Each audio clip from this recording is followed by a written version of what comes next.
No, Mario Vargas Llosa, los cuadernos de Don Rigoberto retoma un poco el tema del elogio de la madrastra, recupera personajes del elogio de la Bueno, madrastra. son los mismos personajes, Claro. efectivamente. ¿Por qué se le ocurrió hacer esto? Pues no lo había planeado cuando escribí El elogio de la madrastra. Incluso después de esa novela he publicado otros libros. Claro. Pero un buen día me vino a la cabeza una imagen, la imagen del Ponchito, el niñito de la historia, Qué niñito terrible, le voy a decir. tocándole la puerta a su madrastra, un año después de la separación que él provoca. Sí. Y esa imagen pues se convirtió en el punto de partida para una nueva historia, más o menos también vinculando literatura y pintura, aunque desarrollando mucho más la historia, dándole una mayor complejidad.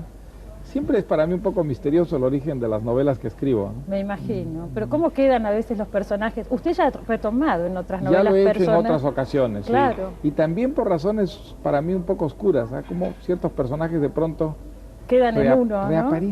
reaparecen como reclamando ser utilizados otra vez, como si no hubieran sido bien o suficientemente aprovechados en la novela donde nacieron. Esa debe ser la sensación, que siente que Sí. dan para más.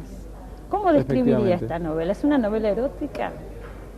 Pues no me gustaría definirla así, porque yo creo que definir una novela como erótica pues es ponerle una etiqueta que es muy reduccionista. ¿Ah? Claro. Una Bueno, hay que novela, ver qué hay detrás del erotismo, qué Exactamente. significa el erotismo. Una novela solo erótica da una visión muy recortada de lo que es la experiencia humana, aunque la vida amorosa es muy importante desde luego, pero no se puede disociar de las otras experiencias que conforman la vida, ¿no? Y en esta novela, aunque el amor físico y las ceremonias y ritos que lo rodean y que pues, se pueden llamar el erotismo, tiene un papel muy importante, yo creo que aparecen otros temas que son también muy importantes, ¿ah? La función de la cultura en la vida, por ejemplo, lo que es la ficción, ¿ah? Cómo la ficción ayuda a las gentes a vivir, completa La fantasía. la ¿es cierto? fantasía en general y la ficción sobre todo, es decir, esa vida alternativa que fabricamos pues con nuestros sueños, con nuestra imaginación, y también el mundo de la pintura, el mundo de la ficción plástica, Sí, que está muy que en la presente novela en es el casi libro. un personaje, ¿no?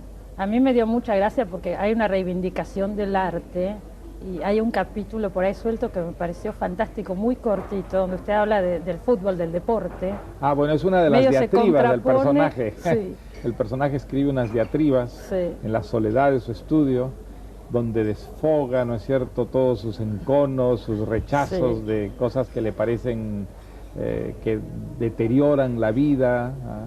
Entre ellas, pues, no tanto los deportes, como el culto de los deportes, esa Exactamente. religión laica que es el culto de los deportes, ¿no? Sí. Medio como que a mí me gustó muchísimo, eso es cortísimo, tiene Bueno, una página y media. son, más o menos. digamos, unos textos pues, más bien risueños, Sí. ¿no? El tono Aunque de hay la unas novela es ideas, risueño digamos, hay unas constantemente. ideas, desde luego, ¿ah? Bien. Pero el tono es risueño, efectivamente. Sí, tiene un tono aparentemente liviano sin ser liviano. Sí. Pero Es- el humor lo utilicé con una, digamos, razón muy concreta, y es para amortiguar un poco la truculencia, Ujú. a que conduce siempre una fantasía desalada, sin frenos, ¿ah? Sobre todo en el campo del amor, en el erotismo. Si no tiene unos ciertos frenos, puede desembocar en una locura apocalíptica, incluso violenta, ¿no? Así que el humor Sí. tiene esa función un poco amortiguadora del exceso en la novela, ¿no? Para otros casos usted también lo usaba. Estoy acordándome ahora de Pantaleón, por Exactamente, ejemplo. exactamente. Se tratan temas muy duros, pero Sí. desde el humor. Y ¿no? también el humor, pues también tiene esa función, ahí hay mucha exageración, mucha truculencia. Claro. Sí. Bueno, Pasa el un humor poco yo creo eso. que como contrapeso para esa visión un poco farsesca, esperpéntica de la realidad, es un ingrediente muy útil para que no desaparezca la verosimilitud. Yo creo que una historia cuando no es verosímil no provoca la credulidad, es incapaz de ser creíble para un Seguro, lector, ¿no? sí. Y eso a mí me importa muchísimo, como a todos los novelistas, que la historia parezca creíble, ¿no? Y que uno se involucre en cierta manera. Que la viva como una experiencia, ¿no? Claro. El tema de la fantasía al que me refería hace un rato es la vida paralela que puede tener Rigoberto en estos escritos que Así es. tiene, que se contrapone a una Claro, existencia. él es un hombre, digamos, creo que todos los seres humanos, ¿ah? Mujeres y hombres, hacemos algo parecido a lo que hace don Rigoberto, pero no de una manera tan sistemática. Es decir, tenemos unas vidas en las que hay pues mucho más frustración que triunfo. Jamás podemos realizar todos nuestros deseos, nuestros sueños. O espacios vacíos, muchos espacios que por o ahí si no son la intensos, rutina, ¿no? Claro. La actividad rutinaria, un poco embrutecedora. Y entonces don Rigoberto compensa esto con esa vida secreta que tiene en su estudio, que es la vida de su fantasía y de sus deseos, donde él realmente vive una especie de intensidad, de lujo, de excesos, que nadie sospecharía cuando lo ve actuando en su vida civil de hombre correctísimo, cumplidor. Es un gerente. Un gerente de una compañía de seguros, que tiene una apariencia totalmente conformista, de hombre que parece más bien anodino, sin mucha imaginación, ¿no? Sin mucho atractivo tampoco. Y sin mucho atractivo, es un hombre además bastante feo físicamente, para muchas personas. Y sin embargo él en privado se convierte en una especie de monarca, donde todos sus caprichos se realizan gracias a esa ficción que construye con su propia imaginación, ¿no? Gracias a esa ficción y gracias también al arte. Hay una reivindicación del valor del arte como liberador, ¿no? Sus cuadros, sus libros. Como fuente de liberación, exactamente. El arte como un mundo al cual uno puede acudir en busca de incitaciones para poder soñar, para poder enriquecer la vida cotidiana. Él tiene una visión muy pragmática, diríamos, del arte y de la cultura, porque también la música, también las ideas, para él pues son una fuente de placer, porque él incorpora todo eso a su vida cotidiana y es una manera de sublimarla, de enriquecerla, y de salvaguardarse también, ¿no? Un poco habla de don Rigoberto y parece que está haciendo una composición de ideas, son sus ideas puestas ahí, ¿no es cierto? Bueno, digamos, una gran parte por lo menos de mis ideas, no coincido siempre con don Rigoberto, me imagino, pero digamos muchos de sus entusiasmos y algunas de sus fobias también son las mías, sí. ¿Sabe lo que me llama la atención? Acá se toman, bueno, todos estos elementos que estamos diciendo como elementos liberadores del hombre. Yo me acordaba mientras la leía, supóngase la época del boom, ¿cuáles eran los elementos liberadores? Eran otros totalmente, la ideología. Totalmente. Así es. Sí. Como que habría en usted, y no solo en usted, sino que pienso que es una cosa histórica, han cambiado, un cambio de eje para hablar de la libertad interna, sí, ¿no? Pues creo que en los últimos 30 años ha habido un cambio de temática. Hay una problemática que era la de actualidad hace 30 años, que tenía que ver fundamentalmente con lo social, con lo colectivo, la lucha contra el colonialismo, contra el imperialismo, contra las dictaduras, la justicia social. Y hoy en día, pues me parece que esa temática ha sido reemplazada por una idea de la libertad que tiene que ver más con el individuo que con el conjunto social. Hay una reivindicación, por ejemplo, de la mujer, hay una preocupación por los derechos humanos entendidos desde una perspectiva individual. Dentro de esta nueva temática se sitúa la problemática de esta novela, la defensa del derecho individual, el derecho al placer, que es algo que hace 30 años hubiera sido inmencionable. Totalmente. Eso hubiera parecido políticamente muy incorrecto. Seguro. Hoy día, en cambio, pues creer que una mujer, que un hombre tiene derecho a ser feliz, a gozar de la vida, y además a gozar de la vida de acuerdo a su propia personalidad, a sus propias fantasías, a sus propios fantasmas, sin injerencia de los otros, estableciendo en ese dominio privado, que es el dominio del placer, del sexo, de la fe, sus propias reglas, sus propios juegos. Creo que eso es una temática de nuestro tiempo. Es una temática de este tiempo. Y que de alguna manera se refleja también en esta novela, ¿no? Sin duda. Lo que pensaba mientras lo escuchaba es, de todas maneras, los problemas que se plantearon en los 60 no se resolvieron, o sea... Se resolvieron en alguna forma, digamos, o por lo menos se ha progresado en la solución de esos problemas. Si uno piensa, por ejemplo, en las dictaduras, América Latina hace 30 años pues era el continente de las dictaduras, hoy día hay mucho menos. Realmente las que hay son como una excepción a una regla de gobiernos civiles. No quiere decir que esos gobiernos civiles sean muy eficientes, a veces son muy ineficientes, pero hay un cierto consenso, por ejemplo, de rechazo a la violencia, tanto a las dictaduras como a las utopías extremistas, ¿no? Hay una evolución que yo creo es en la buena dirección, aunque por supuesto los problemas siguen siendo enormes, ¿no? ¿Usted reivindica algo de la lucha de los 60? ¿Piensa que Bueno, desde se luego, logró por algo? ejemplo, bueno, algo se logró sin ninguna duda. Por ejemplo, se consiguió una repulsa que me parece que es casi universal contra el autoritarismo, contra la brutalidad en política, la brutalidad que significa pues una dictadura, ¿no? No han desaparecido, todavía quedan algunas, pero por lo menos desde el punto de vista cultural sí hay un consenso de que la justicia no puede venir a través de la brutalidad, de la imposición, que la democracia con todos sus defectos es un sistema más humano, más justo que el del régimen autoritario. Y creo que también pues hay otros problemas como el que tiene que ver con el medio ambiente, la defensa de la naturaleza, el feminismo, un feminismo entendido en un sentido, digamos, sensato, no quimérico, ¿no? Una reivindicación de los derechos del ser humano, sea hombre o mujer, a tener una libertad de elección, a organizar su vida. Eso hoy día es algo que compartimos América Latina, Europa, el Asia, es universal. Hay una cultura cada vez más universal y creo que eso vale también para la cultura seca, ¿no? La literatura, el arte, el cine, los valores que admiramos y los desvalores pues que rechazamos, más o menos hoy día los compartimos todos, ¿no? Seguro. Quería preguntarle, porque esto realmente no lo sé. ¿Usted ahora es ciudadano español? ¿A qué se debe? Siempre me preguntan.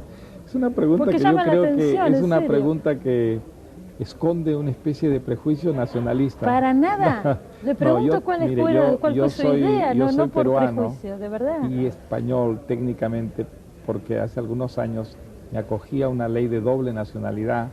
En un periodo en que yo estaba con muchas dificultades en mi país, políticas, sí, lo sé, y corría el riesgo de quedarme sin privado de la nacionalidad. Claro. Entonces pedí al gobierno español que me reconociera en función de un acuerdo de doble nacionalidad. Entonces, no he perdido la nacionalidad peruana. Finalmente no la perdió. No, en absoluto. Tiene las dos Soy nacionalidades. peruano y tengo además la nacionalidad española, por lo que estoy muy agradecido al gobierno español que me dio una protección en un momento realmente muy difícil a mí y a mi familia. Pero siempre me preguntan... Claro, porque llama la atención, pero no, le aseguro que no es desde ningún prejuicio. Uno toma una decisión y yo quería saber por qué la había tomado. Pues esa es la explicación. Vive fundamentalmente en Londres, Vivo en Londres, ¿cierto? vivo en Londres, sí. Y desde ahí viaja y se maneja pues por claro, todo. Viajo, voy mucho a España, pero vivo en Londres porque es una ciudad donde tengo mucha libertad y mucha disponibilidad para poder escribir sin muchas invasiones en mi vida privada, justamente, ¿no? ¿Lo conocen en Londres? No, nadie me conoce. ¿no? Vivo ¿No en el anonimato total, o sea que esa es una de las buenas cosas de Londres. Esa es una de las razones es una gran principales. libertad, sí. No se lo y además lee. me gusta mucho Londres, ¿no? Es una ciudad preciosa. Es una ciudad muy bonita y además donde uno puede realmente hacer la vida que quiere, respetado totalmente por los demás, ¿no? Al Perú no va, ¿no es cierto? Bueno, ahora voy. Ahora voy, sí, con motivo de la salida de este libro, voy por unos días, sí. ¿Cuántos años hace que no va? Pues fui hace un par de años porque murió mi madre, pero en una visita muy corta de apenas 3 días. En realidad no estoy en el Perú desde 1990, hace 7 años. Son 7 años. No, le pregunto esto porque por razones diferentes, por el exilio o por lo que fuere, tantos escritores nuestros han vivido muchos años afuera, igual que usted, sus novelas siguen transcurriendo en el Perú, sus temas porque son mi peruanos. mundo pues de referencias es el Perú, seguramente porque las experiencias más formativas las recibí allí, también supongo que tiene que ver con el lenguaje. Mi lenguaje es la variante peruana del español, es donde yo me siento cómodo, es a partir de esa lengua que escribo. Y eso no se pierde, ¿no es cierto? Bueno, en algunos casos supongo que se constantemente. pierde, si uno quiere perderlo, ¿no? Claro. En mi caso no ha sido así, ¿eh? Pero no creo que sobre eso se pueda generalizar. Creo que cada escritor es un caso, ¿eh? Diferente, es cierto. Sin ninguna duda. Bueno, piense usted, por ejemplo, en Cortázar. Cortázar vivió tantos años fuera de la Argentina. Y era siempre sin muy embargo, porteño, el mundo, ya no diré de Argentina, sino de Buenos Aires, porteño, está tan presente, tan vivo en su obra hasta el final, ¿no? No sé si eso significa un esfuerzo de recuperación del idioma, de recordar los gestos, los modismos. Yo no creo que sea algo que se hace por principio, creo que es una surge. manifestación espontánea de un cierto tipo de arraigo, y a otros casos más bien es el inverso, hay escritores que no salen de sus países y cuya obra es muy desarraigada, es una obra mucho más cosmopolita, es una obra que no tiene unas raíces muy evidentes con el propio entorno. Totalmente. ¿No? Sí. Pero en su caso ha sido así. Sí, sí. Usted es un intelectual en el sentido del intelectual amplio que se preocupa por la política, además de tener un gran interés por la literatura, porque además de escribir novelas, escribe también ensayos sobre ficción, bueno, pero además ha mantenido siempre el interés político, sus artículos. Mire, yo nací a la literatura en una época en que era inconcebible para un escritor desinteresarse totalmente de la problemática social, cívica. Claro. Formaba parte del quehacer intelectual, ¿no? La figura de Sartre, sí, ¿no es Sartre, cierto? que tuvo mucha influencia sobre mi generación, desde luego sobre mí. Yo creo que sus ideas sobre literatura me marcaron profundamente. Y eso pues se refleja todavía en esa participación como intelectual, ¿no? A través del periodismo, por ejemplo, del ensayo, en el debate público, ¿no? Pero lo que tiene claro ahora es que como intelectual, no política activa. No, desde luego. No, la política activa esa fue una experiencia transitoria. Esos fueron 3 años de mi vida, pero eso quedó atrás, ya definitivamente cancelado, ¿no?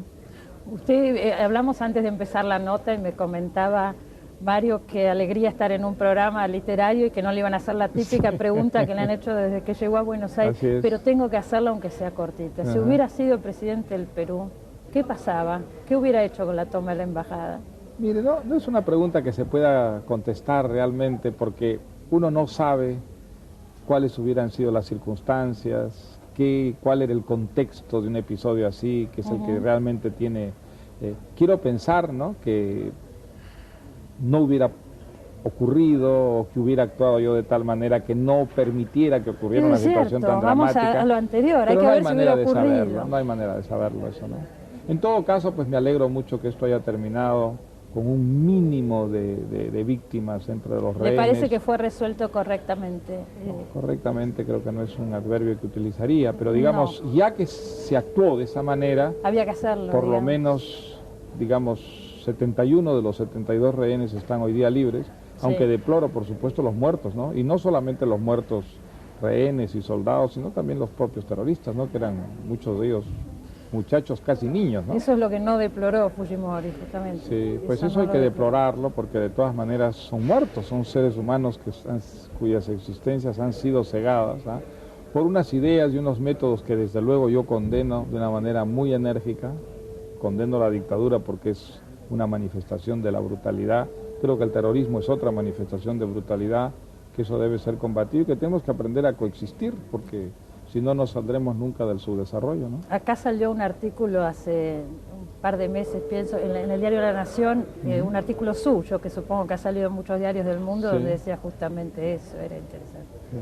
No darle ese halo romántico a este grupo de guerrilleros, sino saber... Sí, porque usted sabe, sobre todo en Europa, hay una visión que es una visión romántica, muy estereotipada de América Latina, donde parece que en América Latina no hubiera sino 2 opciones, o las dictaduras militares, los militares brutales y torturadores, o los guerrilleros heroicos, los Robin Hoods, no es verdad, románticos. Bueno, esa es una visión naturalmente estereotipada, falsa, no corresponde para nada a la realidad.